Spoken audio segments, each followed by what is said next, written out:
The sermon I'm preaching tonight, I really, really like it, and the scripture I'm preaching on, and the more I looked at it, I really wanted to preach it. In a couple weeks, I'm preaching on a Sunday morning at both services while Mark is out, and I really wanted, as I looked at it, I was like, this would be so good for everybody to hear, because I think the people in here probably know what I'm going to say, and there's a lot of people Sunday mornings that, man, I wish it would go out, but then I didn't have a better anchor verse to preach on, and so I didn't have anything prepared, so the last minute change wasn't going to happen. I was like, Lord, I'll go as far as you'll lead me just in faith until I don't have a sermon to preach to go that far. But no, I'm going to share this with each of you tonight, and let it be an anchor for your soul and something that you could share. I think this is something that we need to share. This is something that went beyond just me taking it in as my anchor verse to an anchor verse that now is the one I'm sharing with the world.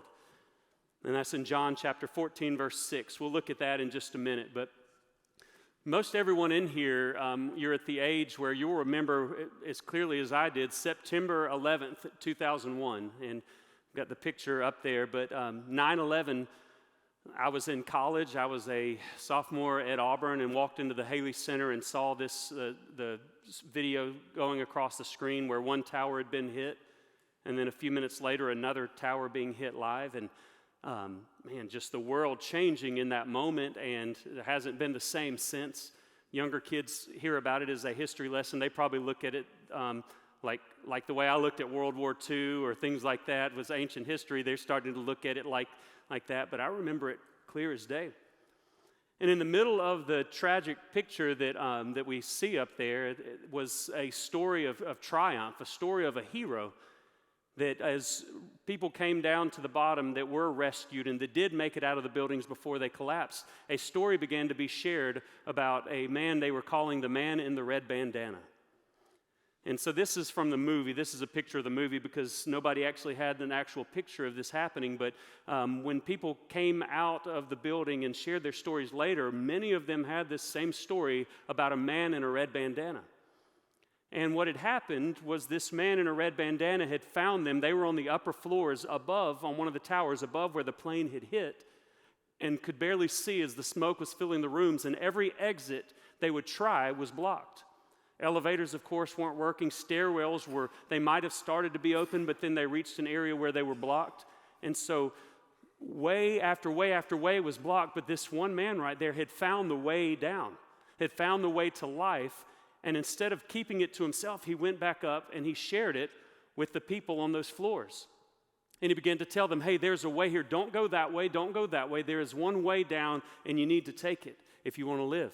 And so he walked people to that, and they went to life. And at the end of all this, he did not come out of the buildings. They collapsed as he was still going in and sharing that way with other people.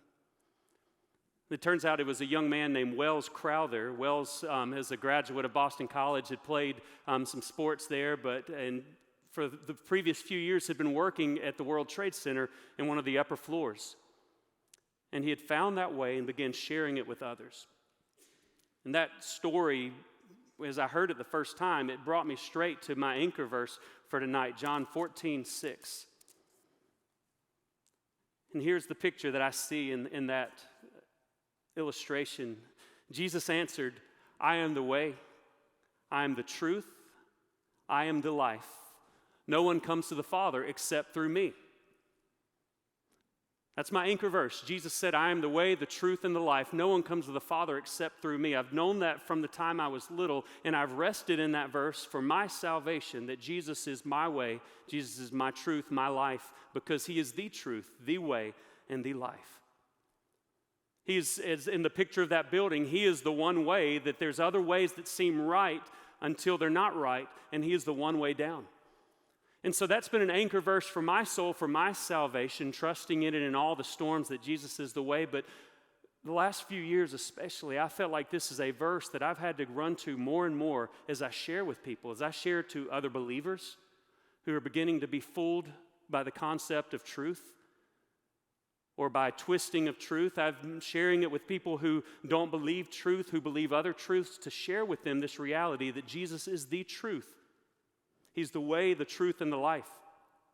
And so we have John 14, verse 6, that was not long before Jesus was put on the cross, just hours, day before Jesus was put on the cross. But just a few chapters later, I want to pair with this anchor verse, John chapter 18, verse 33 to 38. So if you have your Bibles, you can go forward just a couple of chapters because we're going to see basically a comparison of Jesus and the world.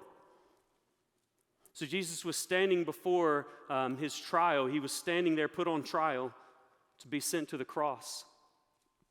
And in front of Pilate, the ruler or the one who was presiding over this, Pilate went back inside the palace and he summoned Jesus and asked him, "Are you the king of the Jews?"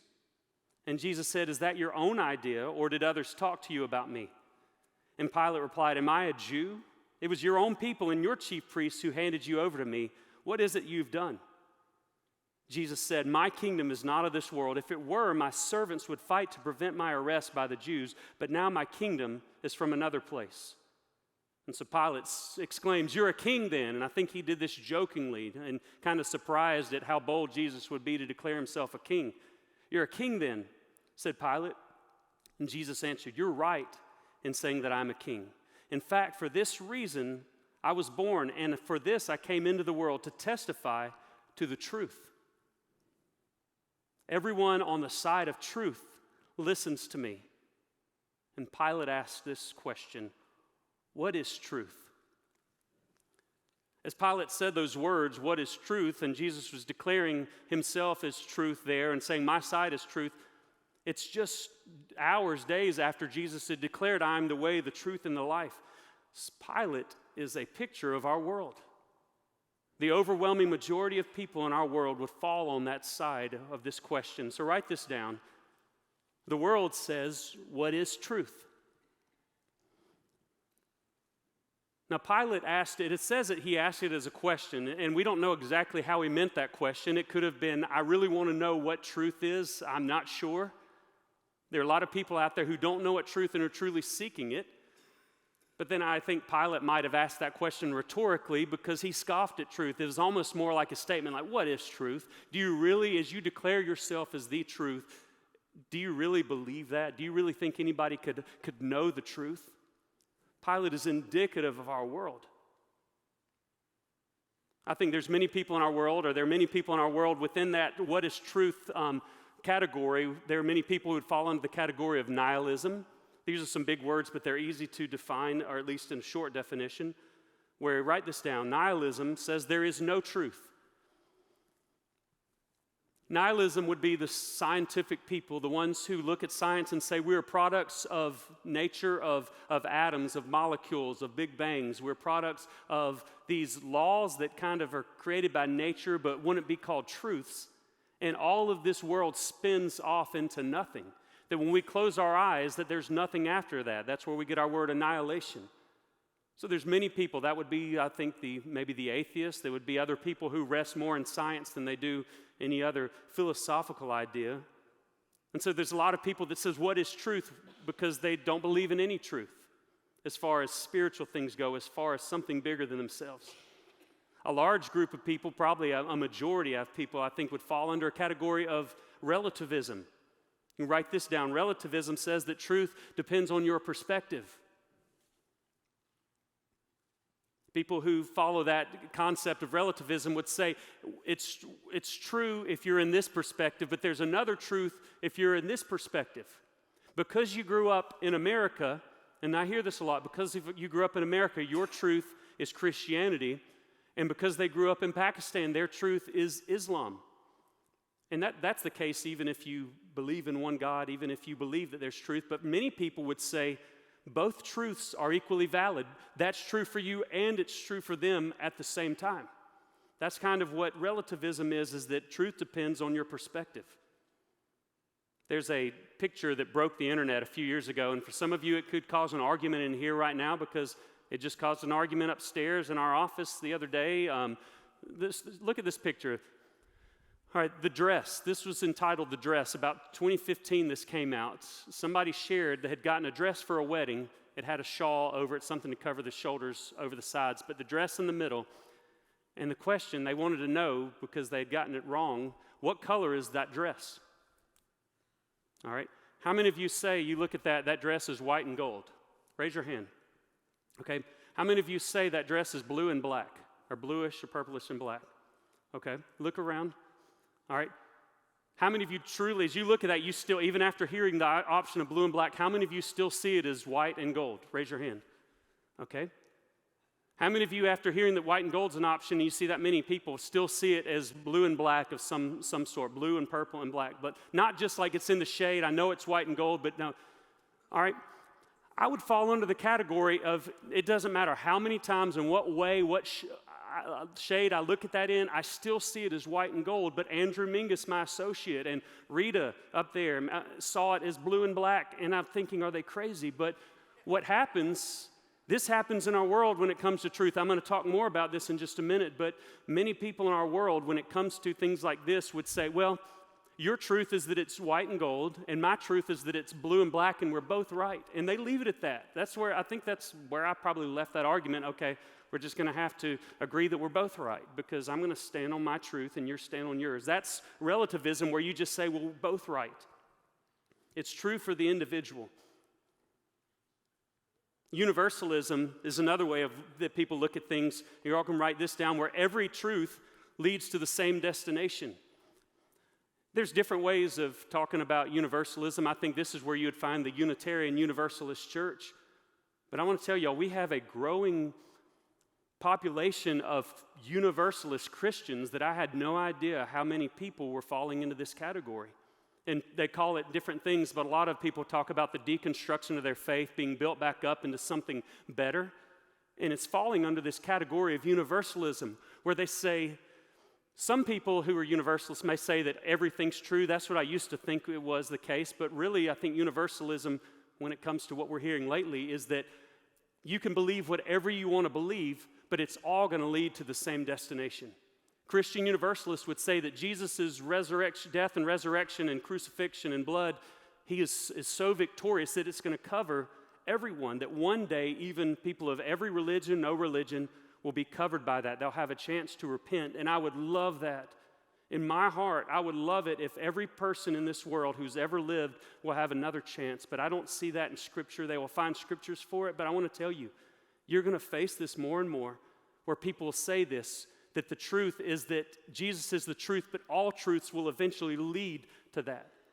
But really, what all three of these ideas and then others are is this goes back to this question of what is truth. It's an undercutting of what truth really is. To say that everything's true can't work, because two things that say conflicting things about the same thing cannot both be true at the same time. They can both be what? They can both be wrong, or one's going to be true, one's going to be untrue. There's other people, I didn't put anything else under here after those three things, but there are others who firmly hold to their truth and believe that another religion is the truth, and saying that Christianity is not. I actually have more respect for people who will hold to their truth and will hold to it than those who will say that every truth is true or every idea is true. But overall, that's, I think, where our world is this misunderstanding, this undercutting of what truth really is, just like Pilate questioned. But while we have that, we have on the other side of that stand, there in this courtroom basically, is Jesus declaring, I am the truth. And write that down. While the world says what is truth, Jesus says, I am the truth. He stood there in front of people that he knew wanted to kill him, knew wanted to take his life, and he had just shared to the disciples, I am the truth, but he said, everyone who follows me is on the side of truth. There's several things in Jesus' statement that we see about truth. First of all, Jesus in this reality teaches us, first of all, that truth exists. Write that down. Truth exists.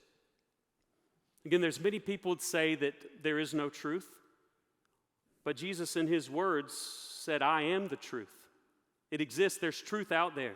We're not just floating around cosmic beings that one day will go to nothing. There is a truth out there that's greater and above all this.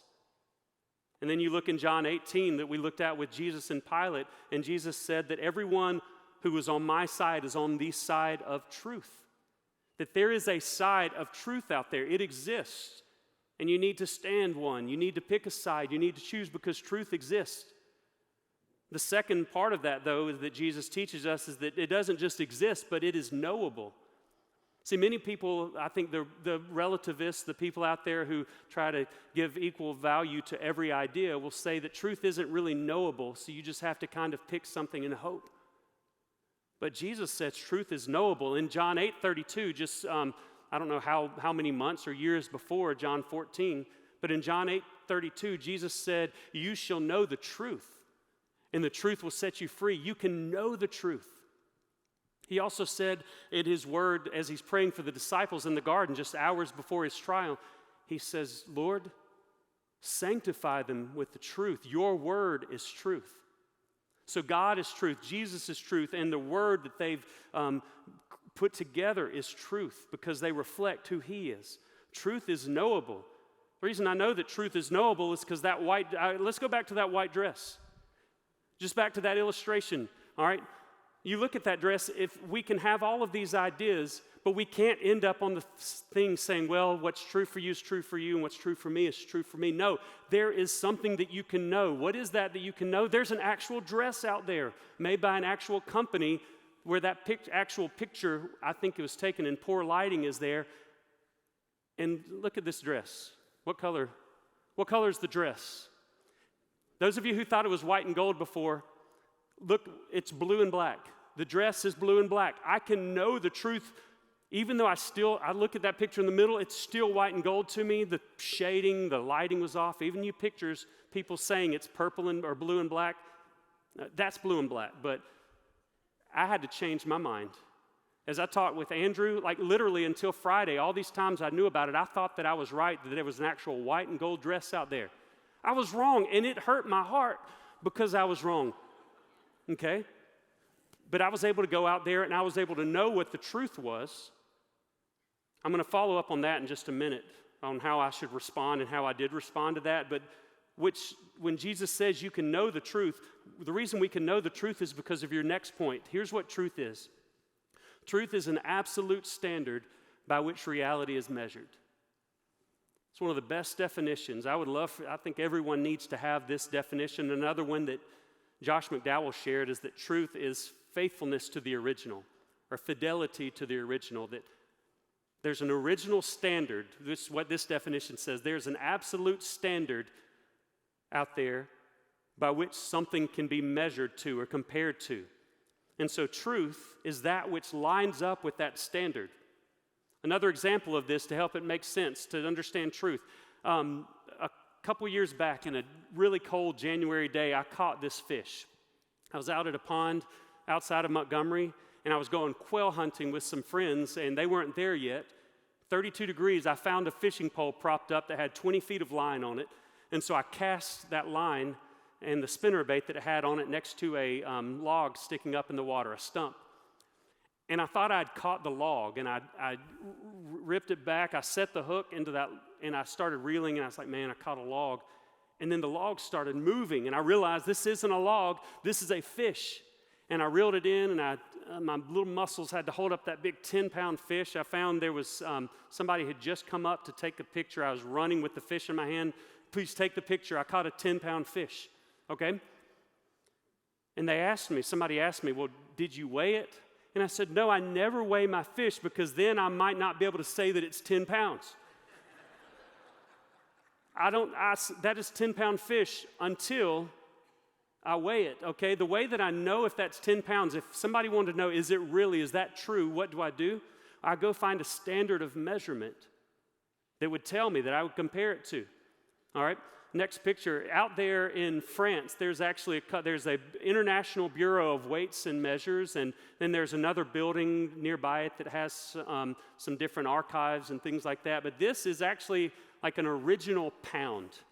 Not sure what kind of metal that is, but there are 16 ounces that have been fine-tunedly measured, that have been calibrated, and then all the equipment that measures a pound has been calibrated to original sources like this. And all that I have to do to know if my fish is truly 10 pounds, and if that's a true statement, is compare it to a source that matches up with this. And if I took a scale, and I don't know, I'm assuming it's 10 pounds because I didn't weigh it, but if I took a scale and I hooked the fish to it, and it did not say 10 pounds, it said under 10 pounds, I would know that my statement is not true. So it's not true in general, and kind of theoretically, the farther away it is from that original or what that standard, the less true it is. Truth is an absolute standard by which reality is measured. Back to the dress. Show that picture of the blue dress with the white and gold dress in the middle of it that's really blue and black, okay? I could compare what my thought is to the original dress, and when I see that, I had to acknowledge that I was wrong. Even though I still perceive it one way, I still cannot get past the reality that the original standard of that dress is black and blue. And so I had to acknowledge, because there is an original standard. So as looking back at Jesus, Jesus shows us about truth, that truth isn't defined by things like feelings, popularity, and trends. Write this down. Truth is not defined by feelings and popularity and trends. I could add on, I put ... at the end because there's so many things that you could add on to that, because our world, as they say, what is truth, will say that true ideas change based on how people feel. Christians are being more and more pulled, their heartstrings are being pulled to friends that they love, family members that they love, because somebody maybe has a different lifestyle or a different religious thought or a lack of religious thought. Christians will begin to shift what they believe is truth and what they feel about the Bible and say, maybe it is changeable. Maybe truth is not so much what we thought, and there's different ways to interpret it. Because so many people say that truth can be defined by changing things, by popularity, by trends. What was true back then is not true now. That's how the world will share it so many times, and it's a danger that we face. I've talked with someone a few years back, a student, about their faith, and they were struggling with ideas of truth and not only accepting other ways of seeing the world, but thinking those were just as true. And they kept saying, I just feel, I just think, I just feel that God would do it this way. I just feel that this is how God is. And I finally said, over and over again, you've said that statement, I just feel. When it comes to truth, truth doesn't change by feelings. Truth doesn't change by trends, by popularity. But instead, the next point, truth is defined by the unchanging God. When Jesus declared, I am the truth, I think that I am statement that he used echoes back to Genesis and Exodus, when God stood before Moses in Exodus and he said, before Abraham was, I am.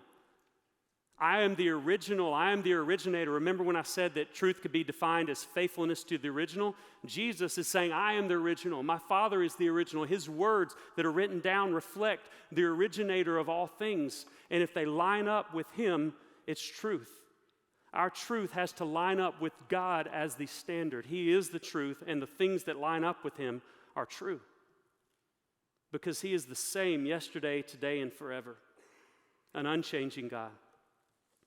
And so what do we do with this? Now, there's so many different ways that I could preach, so many other points that I'd want to give, because if you talk with a lost person or somebody of another viewpoint, they're going to have 1,000 but statements. They're going to have 1,000 but what ifs, or here's ways to look at it. But what I wanted to do tonight is set this down in stone, that there is truth, and that Jesus is truth, God is truth, his word is truth.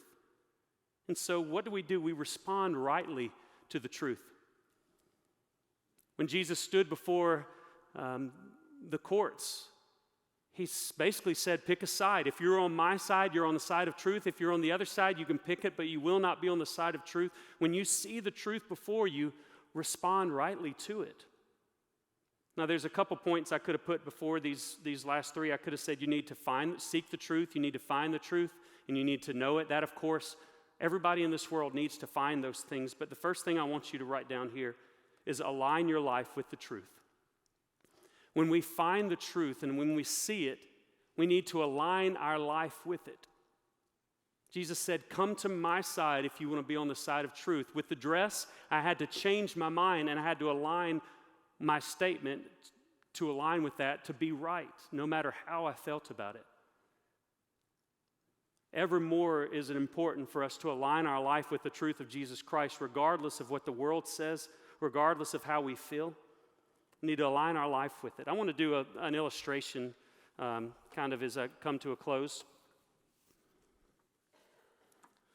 I've got a guitar here and started playing the guitar in the 7th or 8th grade. And the first thing that I learned on the guitar as I taught myself was the G chord. This is, for anybody learning guitar, this is the first thing I would teach them, because if you can learn the G chord and then a couple more that go with it, you can play literally any song in the world. But here's the G chord. Okay? Sounds good, doesn't it? All right, it's in tune. And I can play some other chords with it. I can play C. In fact, I did that with these songs. Back to a G, and then I can play a D chord because it's this shape. It's kind of like a triangle. Some of you are like, that's how things work. I didn't know how guitar music worked, but okay, so I've got a G chord right there, and it's always shaped like this. You can play it with just 3 fingers. And I can add that in there just for a little extra spice in there. So that's a G chord. Okay, Patrick, come up here real quick. Okay. I thought we were doing this at the beginning. Okay, no, you're good. I'm glad you stayed up here. You're on it. So, yeah, all right, so it's on the right thing. So, Patrick, I want to play a song with Patrick because I've got a G chord. And so, Patrick, I want you to play a G chord. And we're going to do a really pretty song. All right, so let's go ahead and play it. All right, go ahead. Play it. Turn it up a little bit more. All right, that's not matching up, is it? Are you sure you're playing a G chord? Okay, play it again. Let me see it. So it's got the G, it's got the B, it's got the D in it. So G chord has those, and I'm going to play mine. All right, something's wrong here. What's wrong? Mine's saying something sounds like something conflicting to his. We're both playing the shapes that we believe are true. Okay? Can we know, is there actually a truth out there of what G sounds like, the G chord? There is, okay. Could both of us be wrong about it? Yeah, he could be playing the wrong shape, even though he says he's playing that. I could be right, I could be wrong, we could both be, but we cannot both be right at the same time because, play it, that will never work together, okay? So what do we do? Out there's a standard of measurement when it comes to music. It's called a tuner. It's called, well, you get more into the depth, it's just frequency. There's a frequency out there for what these notes should sound like. So a G note has a certain frequency that gives it a certain pitch always. A G note will always be a G note in life because that's the standard of it. And so what we would do is I would compare it, what I'm playing, to a standard, to the tuner. All right, Patrick's keyboard right there is actually always in tune to that standard. That's why I didn't have him play the piano, because sometimes that thing can get out of tune. But that thing is tuned to the standard of what G chord is. Mine is not. Listen, it's in tune with itself. All right, so Patrick, play a low E. All right, so that's the problem. My notes are down. My notes are down. Even though it felt good, it sounded good to me, and sounded good, it kind of worked for me. Until I compared it to something else, I didn't realize what truth was. And so what's my option? Should I ask Patrick, you need to tune your keyboard down to me? Is that rational? No. What do I need to do? I need to tune up to him. I need to tune up to the standard and take my thing that's down, take it up, and fit it with reality, fit it with the original. And so I want to do that real quick. So Patrick, let's give me an E.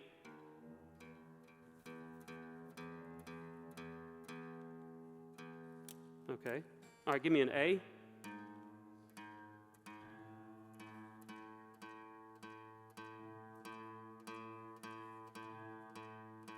All right, give me a D.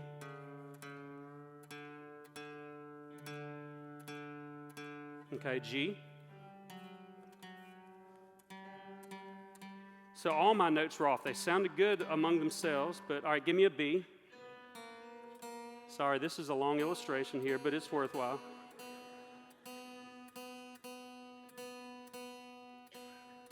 Okay. All right, E.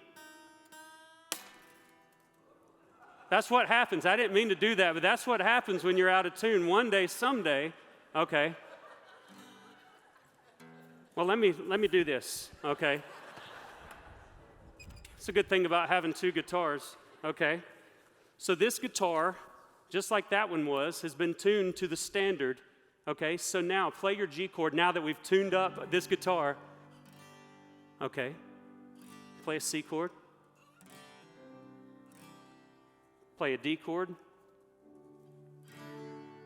All right, back to G. For he alone is worthy, for he alone is worthy, for he alone is worthy, Christ the Lord. That works. That works. That G works because it's in tune with the original. And thank you, Patrick. I appreciate it. It works. And when it's not in tune, it doesn't work. It sounded good to itself and sounded good alone, but when I compared it to the original is so much more beautiful. It's in tune. It works with the world. And if everybody would find this truth, the beauty of that would be unimaginable. Jesus replies to them, I am the way, the truth, and the life. So if I want to respond rightly, I align my life, regardless of how I feel, to the truth. And then I stand for the truth. That's the last two things I'll say quickly. I stand for the truth. Jesus stood for the truth, regardless of being persecuted. Jesus stood for the truth when he was alone. Jesus stood for the truth, though he was despised. We stand for the truth because truth is truth. It wasn't unloving for Wells Crowther to tell people to go to that stairwell. It wasn't small-minded of him to tell people to go to the stairwell because it was true. It was loving of him because it was true. And it's loving of us to stand on the truth because it is true. And so don't be ashamed of it. Don't water it down because it's true. And then in light of that, we share the truth. Just as Wells did in that building, we share the truth. We share it in love, as Ephesians 4 says, share the truth in love, but we share it. Bow your heads with me. Lord, I thank you for your truth. God, I thank you that you are good and that you're holy and that your truths aren't something that I need to be ashamed of. Lord, that I don't ultimately need to be afraid of. I need to fear you, but Lord, your truths are beautiful. Who you are is perfect, and Lord, I pray that you will help us all see that. Lord, you'll help us stand firmly upon it, even in a world that would say, what is truth? And we'll share it so that the world knows truth. Lord, thank you. It's in your Son's name we pray. Amen.